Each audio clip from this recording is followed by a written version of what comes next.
Oh, hello mga ati, may gabi o may adlaw day diha. So gabi na diri naglimpyo na ko sa unang no kanang namutang nako kanang gamitan ako wet wipe nga kini siya. And then after ko mag-wipe sa akong face, gamitan ni nako kanang pure retinol kana siya. Inubanan og pag-ampo kay parenta magdugay ang kagwapa.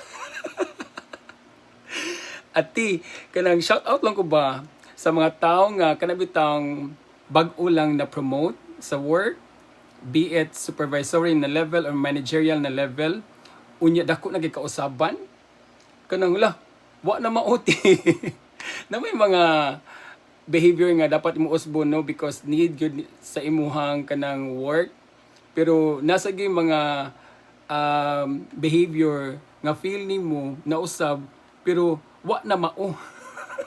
Kana bitong na promote ala day dili na magpatawag og first name bayot based di na magpatawag og last name bayot. Ang ipatawag bayot soup kay supervisor na or TL kay team lead na o di ba? Wa gyud na mao.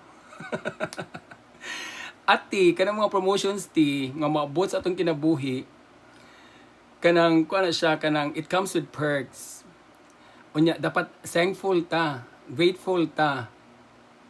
Kay kanang mga perks magamit na nato for as long as we want. Maybe we can have the people call us whatever you want them to call us, to call you. Pero ti, kung lahi nga changes ang makitaan sa mga tao ti, igna ko bakakon ti, kung mawala na nga perks, mawala na ka sa posisyon, igawas mo ti, pikatan na ka sa imong mga na-under ni mga tao ti, believe me. Kaya di ginap sakto, di ba?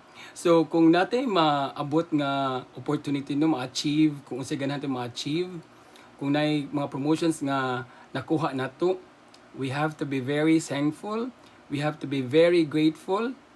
Ya kanang mapasalamaton sa tao nga nisalig sad sa imuha. And of course, we have to make use of the perks wisely. Mao ginati. Kay kung kinsa tong mga tao nga naa nimo katong napaka sa ubos, nya pagsaka nimo mao lang gihapon, nisalig yapon sa imuha, wa gyud na usab nimo nga bati and all kana inigwala sa mga perks, inigwala sa mga position nga imong na-achieve, inigawas mo sa office, same nga mga tao ang imong makuyog yun. Nya happy imong life if that's the case. So kana lang mga ati, be very grateful and be very thankful. Nya love lang. Bye.